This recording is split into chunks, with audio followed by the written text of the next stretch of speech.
नमस्कार, स्वागत है आप सभी का न्यूज के इस खास बुलेटिन एक्सप्रेस 100 में, जहां हम आपके लेकर आते हैं खबरें, राजनीति, मनोरंजन, देश दुनिया, खेल और व्यापार जगत से। एक्सप्रेस यानी फटाफट अंदाज में। मैं हूं आंचल गुलाटी। देखते हैं खबरों को तेज रफ्तार के साथ।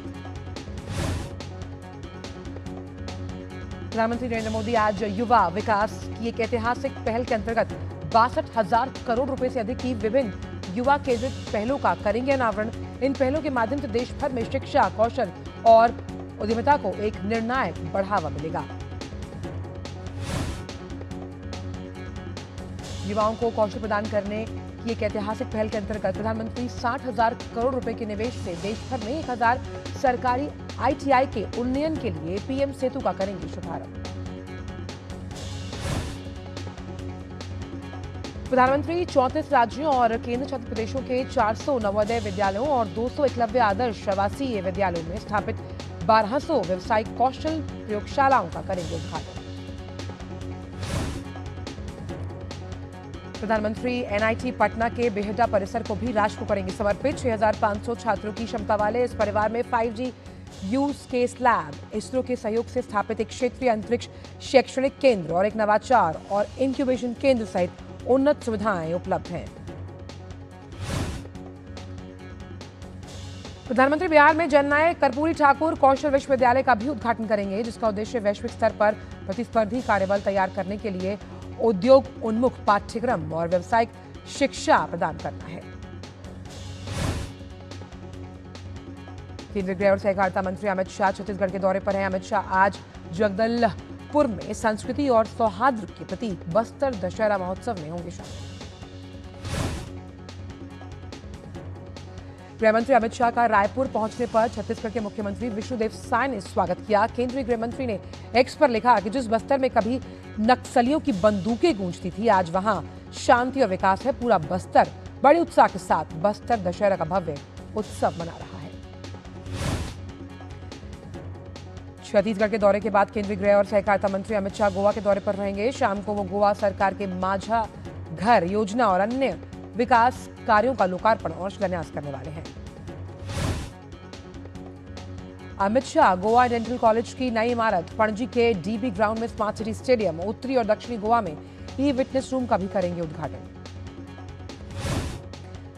गोवा दौरे के दौरान गृह मंत्री Amit Shah 4 forensic science van को भी दिखाएंगे हरी झंडी। बिहार विधानसभा चुनाव की तैयारियों की समीक्षा के लिए चुनाव आयोग की टीम बिहार पहुंची। आज सबसे पहले मुख्य चुनाव आयुक्त ज्ञानेश कुमार की अगुवाई में चुनाव आयुक्त डॉक्टर सुखबीर सिंह संधू और डॉक्टर विवेक जोशी की टीम राजनीतिक दलों के प्रतिनिधियों से करेगी चर्चा। बिहार में चुनाव आयोग की टीम पुलिस और प्रशासनिक अधिकारियों के साथ अलग अलग कई बैठक करेगी और कानून व्यवस्था से जुड़ी तैयारियों की समीक्षा करेगी। बिहार भाजपा चुनाव समिति की आज बैठक होने वाली है। भाजपा प्रदेश मुख्यालय में पार्टी के प्रदेश अध्यक्ष दिलीप जायसवाल की अध्यक्षता में होने वाली बैठक में जिलेवार कोर ग्रुप से मिले प्रत्याशियों के नाम पर चुनाव समिति करेगी विचार विमर्श। बिहार भाजपा चुनाव समिति की बैठक में वर्तमान विधायकों के प्रदर्शन, संगठन में सक्रियता, क्षेत्रीय समीकरण एवं जनता की प्रतिक्रिया को ध्यान में रखते हुए अंतिम निर्णय लिया जाएगा। बिहार चुनाव के नजदीक आते ही भाकपा और माकपा ने महागठबंधन में सीट बंटवारे की मांग तेज कर दी। दोनों दलों ने कहा कि सीट बंटवारे में देरी से गठबंधन की कमजोरी प्रदर्शित होती है। भाकपा और माकपा दोनों दलों ने सम्मानजनक सीटें दिए जाने पर भी जोर दिया। भाकपा ने 24 और माकपा ने 11 सीटों का प्रस्ताव रखा है।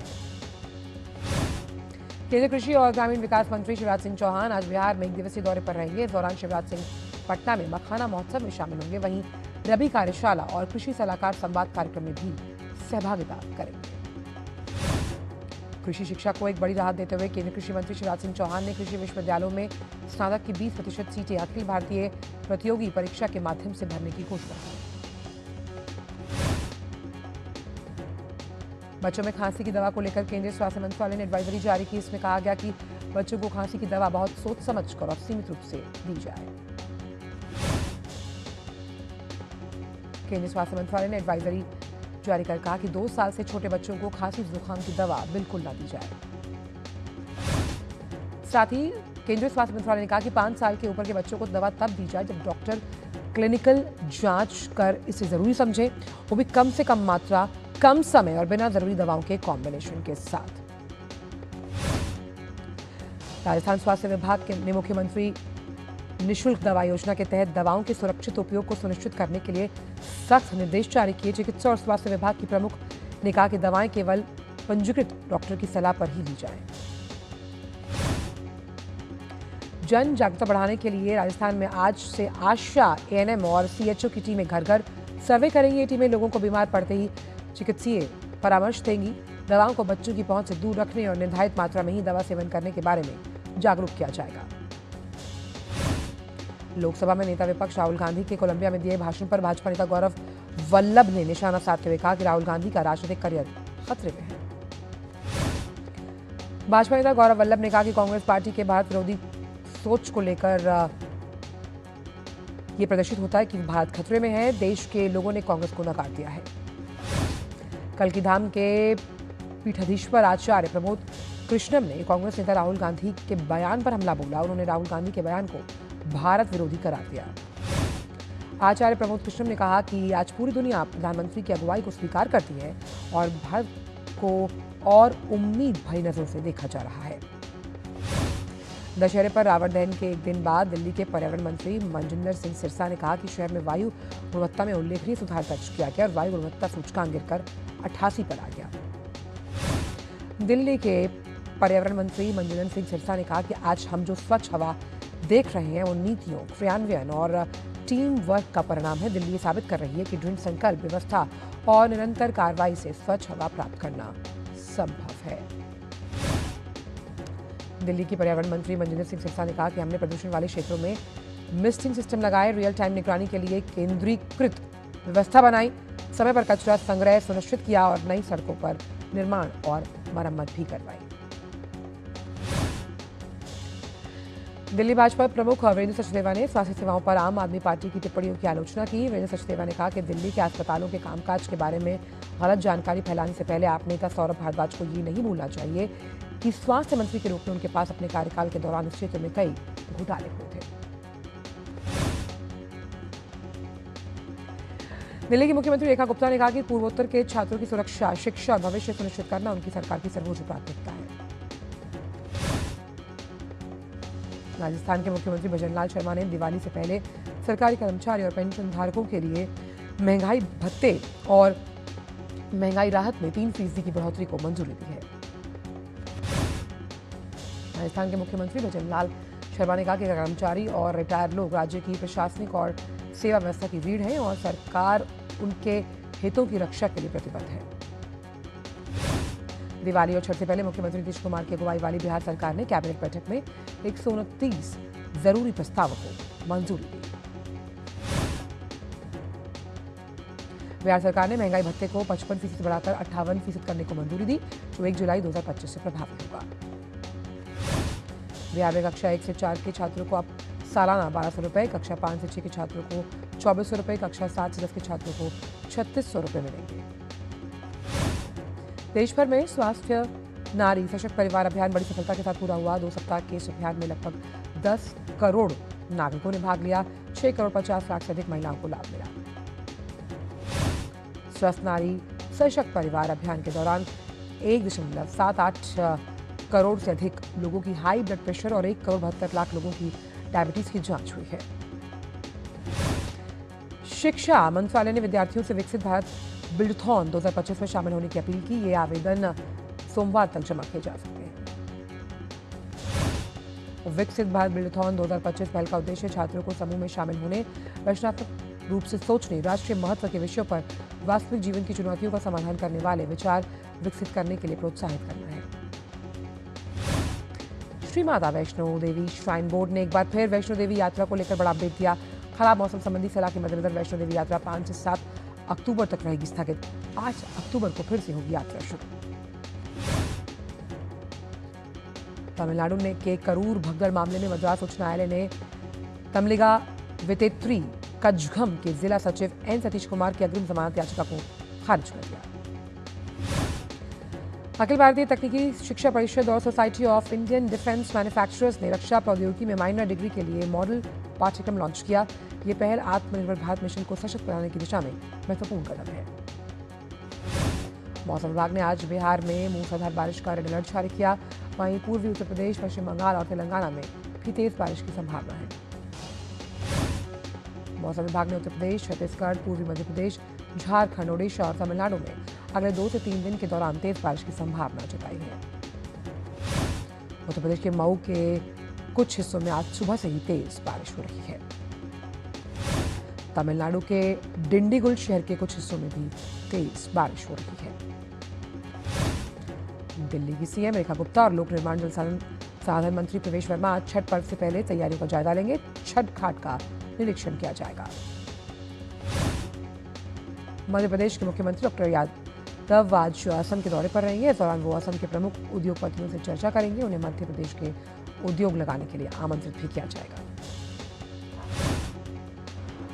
वक्त छोटे से ब्रेक का है।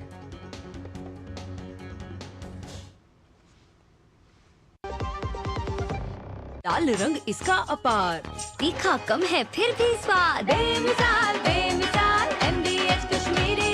MDH Kashmiri. MDH। Video like करने के पैसे मिलेंगे। So easy. अनजान लिंक्स पर क्लिक मत कीजिए। RBI कहता है जानकार बनिए, सतर्क रहिए। मेरी पसंद, मेरी पसंद, मेरी पसंद, मेरी पसंद, हमारी पसंद। हम सबकी पसंद। मजबूत देश का मजबूत सरिया हो गया स्टील। हिंग देना, वो वाली MDH की सुपर हीट। जिन्होंने यूज किया है वो जानते हैं असली हींग का स्वाद। MDH सुपर हीट, शुद्धता का असली तड़का। असली मसाले सच सच MDH। ब्रेक के बाद मेरा स्वागत और रुक करते हैं बगल में खबरों का अंदाज में। RBI द्वारा शुक्रवार को जारी आंकड़ों के अनुसार 26 सितंबर को समाप्त सप्ताह में भारत का स्वर्ण भंडार $2.238 बिलियन बढ़कर $95 बिलियन के पार चला गया। केंद्र सरकार के नए GST सुधारों से टैक्स दरों में कमी हुई। ग्राहकों के लिए उत्पाद पहले से सस्ते हुए, जिससे देश की अर्थव्यवस्था में पिछले 1 दशक में कंज्यूमर गुड्स की सबसे ज्यादा बिक्री नवरात्रों में दर्ज की गई है। नियामक उपायों के परिणामस्वरूप लिक्विडिटी बढ़ाने से चालू वित्त वर्ष में बैंकों में डिपॉजिट ग्रोथ पर्याप्त रहने और क्रेडिट ग्रोथ 11 से 12% रहने की उम्मीद है। केंद्रीय मंत्री प्रहलाद जोशी ने कहा कि उपभोक्ताओं को गुमराह करने वाले और कैश ऑन डिलीवरी के लिए अतिरिक्त शुल्क जैसे अनुचित शुल्क वसूलने वाले ई-कॉमर्स प्लेटफॉर्म के खिलाफ सख्त कार्रवाई की जाएगी। भारत के IT सर्विस सेक्टर की सस्टेनेबल ग्रोथ पिछले 3 वर्षों की ट्रेंड लाइन से ऊपर 4 से 5% रहने की उम्मीद है। केंद्र ने उद्योग जगत के हितधारकों की उत्साहजनक प्रतिक्रिया को देखते हुए वस्त्र उद्योग के लिए PLI योजना के तहत नए आवेदन प्राप्त करने की अंतिम तिथि को इस वर्ष दिसंबर के अंत तक बढ़ाने का फैसला लिया। वस्त्र मंत्रालय द्वारा जारी बयान के अनुसार आवेदन पोर्टल अब 31 दिसंबर 2025 तक खुला रहेगा, जिससे संभावित निवेशकों को इस योजना में भाग लेने और लाभ उठाने का एक और अवसर मिलेगा। BSE ने कहा कि 29 सितंबर 2025 में 126 कंपनियों के खिलाफ निवेशकों की 190 शिकायतों का समाधान किया गया है। राष्ट्रीय राजमार्ग उपयोगकर्ताओं को आवागमन में आसानी हो, इसके लिए national highway authority of India राष्ट्रीय राजमार्गों के अलग अलग हिस्सों में QR कोड के साथ प्रोजेक्ट जानकारी वाले साइन बोर्ड लगाएगी। सरकार के इस कदम के साथ राष्ट्रीय राजमार्ग पर यात्रा करने वाले यात्रियों को प्रोजेक्ट से संबंधित विशेष जानकारी और इमरजेंसी हेल्पलाइन नंबर मिल पाएंगे। भारतीय रिटेल रियल एस्टेट सेक्टर में इंस्टीट्यूशनल प्लेयर की बढ़ती भागीदारी के साथ साथ देश भर में 650 संचालित मॉल में से लगभग 30 से 35% अब इंस्टीट्यूशनल ग्रिड के हैं। दिवाली से पहले सरकार ने किसानों के लिए खुशखबरी दी। रबी फसलों का न्यूनतम समर्थन मूल्य बढ़ाने का निर्णय लिया गया। इसके तहत केंद्र सरकार ने 11,400 करोड़ रुपए के पैकेज को मंजूरी दी। गेहूं के एमएसपी में प्रति क्विंटल 160 रुपए की वृद्धि की गई। इसके साथ ही ज्वार, जौ, चना और मसूर के समर्थन मूल्य में भी बढ़ोतरी की गई है। भारत की इलेक्ट्रॉनिक सिस्टम डिजाइन और मैन्युफैक्चरिंग इंडस्ट्री का आकार 2030 तक दोगुना होकर 7 से 8 लाख करोड़ रुपए तक पहुंचने का अनुमान है।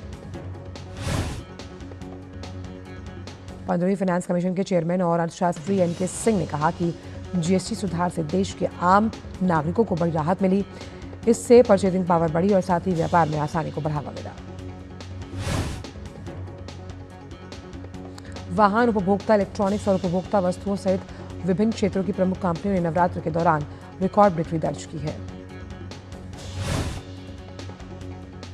भारतीय रिजर्व बैंक के गवर्नर संजय मल्होत्रा ने कहा कि भारत की मैक्रो इकोनॉमिक स्थिति अब भी बहुत मजबूत है और देश एक अस्थिर दुनिया में स्थिरता का भरोसा बन गया।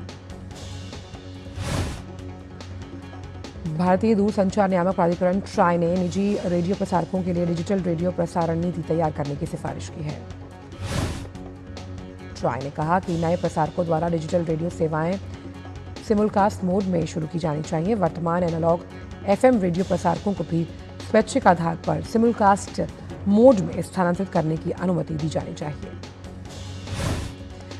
प्राधिकरण ने कहा कि डिजिटल रेडियो प्रसारण के लिए अनुमति की अवधि 15 वर्ष होनी चाहिए। वहीं प्रसार भारती को भी अपनी भूमि और टावर अवसंरचना के साथ साथ सामान्य प्रसारण अवसंरचना को किराए की रियायती दरों पर निजी प्रसारकों के साथ साझा करना चाहिए। प्रधानमंत्री ने गाजा में शांति प्रयासों में अहम प्रगति के लिए अमेरिकी राष्ट्रपति ट्रंप की अगुवाई का स्वागत किया। पीएन एक्स पर लिखकर कहा, गाजा में शांति प्रयासों में निर्णायक प्रगति के लिए हम राष्ट्रपति ट्रंप के नेतृत्व का स्वागत करते हैं। ट्रंप के गाजा युद्ध खत्म करने की 20 सूत्रीय योजना के कुछ शर्तों पर हमास सहमत हुआ। इस संबंध में हमास के जवाब के बाद अमेरिकी राष्ट्रपति ट्रंप ने इजराइल से बमबारी रोकने के लिए कहा। फिलिस्तीनी आतंकी समूह हमास बंधकों की रिहाई के लिए भी तैयार है। हमास ने निशस्त्रीकरण पर आगे बातचीत करने के लिए कहा। अमेरिकी राष्ट्रपति डोनाल्ड ट्रंप ने सोशल मीडिया पर पोस्ट कर कहा कि हमास की स्टेटमेंट के आधार पर मेरा मानना है कि वो स्थायी शांति के लिए तैयार है, इसलिए इजराइल को तुरंत गाजा में बमबारी रोक देनी चाहिए ताकि बंधकों की सुरक्षित रिहाई संभव हो पाए। हमास अधिकारी ने कहा कि समूह इजरायली कब्जे के समाप्त होने से पहले जो निरस्त्रीकरण है वो नहीं करेगा। उन्होंने कहा कि गाजा के भविष्य के मुद्दों पर व्यापक फिलिस्तीनी राष्ट्रीय ढांचे के भीतर चर्चा की जानी चाहिए, जिसका हमास हिस्सा होगा। अमेरिकी राष्ट्रपति डोनाल्ड ट्रंप ने गाजा युद्ध खत्म करने की योजना में मदद के लिए अरब नेताओं को धन्यवाद दिया। उन्होंने कहा कि यह बड़ा दिन है कि ट्रंप की 20 बिंदु योजना में संघर्ष विराम, बंधकों की रिहाई, गाजा को एक नई प्रशासनिक व्यवस्था सौंपना शामिल है। कतर ने कहा कि गाजा संघर्ष खत्म करने के लिए अमेरिकी राष्ट्रपति डोनाल्ड ट्रंप की योजना पर बातचीत आगे बढ़ाने के लिए मिस्र और अमेरिका के साथ समन्वय से काम चल रहा है। कतर ने हमास की इस प्रतिक्रिया का स्वागत किया। अमेरिकी सेनेट में सरकारी कामबंदी खत्म करने के लिए रिपब्लिकन पार्टी द्वारा लाया गया बिल जरूरी वोट नहीं जुटा पाया, जिससे लाखों सरकारी कर्मचारी बिना वेतन के सप्ताह के अंत में घर चले गए। रूस ने यूक्रेन की ऊर्जा ढांचे को निशाना बनाते हुए अब तक का सबसे बड़ा हमला किया। इस हमले में खास तौर पर यूक्रेन की सरकारी गैस कंपनी नाफ्टोगाज की गैस निकासी और प्रसंस्करण सुविधाओं को निशाना बनाया गया। अंतर्राष्ट्रीय परमाणु ऊर्जा एजेंसी के महानिदेशक राफेल ग्रॉसी ने कहा कि वो रूस और यूक्रेन के साथ मिलकर जापोरिजिया परमाणु संयंत्र को फिर से बाहरी बिजली आपूर्ति बहाल करने पर बातचीत कर रहे हैं। बाल्कन के कई देशों जैसे उत्तरी मैसेडोनिया, कोसोवो और सर्बिया में असामान्य रूप से जल्द बर्फबारी हुई। तापमान बहुत कम था, जिससे यातायात बाधित हुआ। चेतावनी जारी की गई। उत्तरी मैसेडोनिया के मावरोवो इलाके में तापमान -4 डिग्री सेल्सियस तक गिर गया और 12 सेंटीमीटर तक बर्फ गिरी। ये क्षेत्र अक्टूबर में आमतौर पर 5 डिग्री से 16 डिग्री के बीच रहता है, इसलिए ये स्थिति असामान्य है। बुल्गारिया के दक्षिणी काला सागर तट पर मूसलाधार बारिश के कारण आई कम से कम जो बाढ़ थी उसमें 3 लोगों की मौत हुई। वहीं अगले 24 घंटों में इस क्षेत्र में भारी बारिश का अनुमान है। बाढ़ प्रभावित इलाकों में लोगों की मदद के लिए एनलाइट सहित व्यापक काला सागर क्षेत्र में 10 से ज्यादा दमकल गाड़ियां तैनात। जर्मनी के म्यूनिख हवाई अड्डे के 24 घंटों से भी कम दूरी पर अस्थायी रूप से बंद कर दिया गया। हवाई अड्डे के अधिकारियों ने बताया कि क्षेत्र में ड्रोन देखे जाने के बाद ये फैसला लिया गया। आज पूरी दुनिया विश्व पशु कल्याण दिवस मना रही है। इस साल का संदेश जानवर बचाओ धरती बचाओ। भारत और वेस्टइंडीज के बीच पहला टेस्ट मैच अहमदाबाद में खेला जा रहा है। दूसरा दिन का खेल समाप्त होने तक भारत ने 5 विकेट खवाकर 448 रन बनाए। मुकाबले के दूसरे दिन भारतीय बल्लेबाजों का शानदार प्रदर्शन देखने को मिला। खेल खत्म होने तक रविंद्र जडेजा 104 और वॉशिंगटन सुंदर 9 रन बनाकर क्रीज पर मौजूद रहे। इससे पहले भारत की तरफ से केएल राहुल और ध्रुव जुरैल ने जड़े शानदार शतक। वहीं कप्तान शुभमन गिल ने भी खेली अर्धशत की पारी। अर्जुन अवार्डी तीरंदाज और 3 बार के एशियन गेम्स मेडलिस्ट ओजस ने आर्चरी प्रीमियर लीग को तीरंदाजी के विकास के लिए अहम कदम बताया। ओजस ने कहा कि ये लीग युवा तीरंदाजों को दुनिया के बेहतरीन खिलाड़ियों के साथ स्पर्धा करने का मौका देती है। भारतीय दिग्गज तीरंदाज ज्योति सुरेखा ने आर्चरी प्रीमियर लीग को लेकर कहा कि ये टूर्नामेंट देश में तीरंदाजी के स्तर को बढ़ाएगा। भारतीय स्टार भारोत्तोलक मीराबाई चानू के नॉर्वे के फोर्ड में चल रही भारोत्तोलन विश्व चैंपियनशिप में महिला 48 किलोग्राम वर्ग में रजत पदक अपने नाम किया। मीराबाई का भारोत्तोलन विश्व चैंपियनशिप टूर्नामेंट में तीसरा पदक, प्रतियोगिता का स्वर्ण पदक उत्तर कोरिया के री सोंगगुम के नाम रहा। भारतीय पैरा एथलीट सिमरन शर्मा ने विश्व पैरा एथलेटिक्स चैंपियनशिप में महिलाओं की 100 मीटर T12 वर्ग में स्वर्ण पदक जीता। शुक्रवार को शारजा में खेले गए सीरीज के दूसरे मैच में बांग्लादेश ने अफगानिस्तान को 2 विकेट से हराया। बांग्लादेश ने पहला T20 4 विकेट से जीता। विश्व चैंपियनशिप के कांस्य पदक विजेता मोहम्मद हुसामुद्दीन ने ABFI का पहली पुरुष मुक्केबाजी चैंपियनशिप 2025 में अपने शुरुआती मुकाबले में सर्विसेज के हर्ष को 5-0 से हराकर जीत हासिल की। विश्व पैरा एथलेटिक्स चैंपियनशिप 2025 में शुक्रवार को निशात कुमार और सिमरन ने स्वर्ण पदक जीता।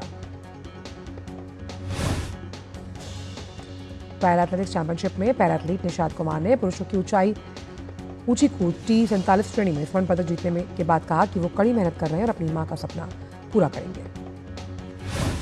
पैरा एथलेटिक्स चैंपियनशिप में महिलाओं को 100 मीटर की T12 वर्ग में स्वर्ण पदक जीतने पर उन्हें 200 मीटर में प्रतिस्पर्धा में भी गोल्ड जीतने की आशा है।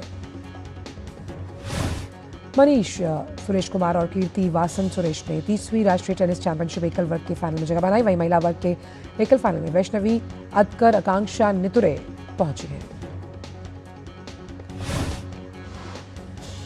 एक्सप्रेस 100 में इतना ही। दीजिए इजाजत, नमस्कार।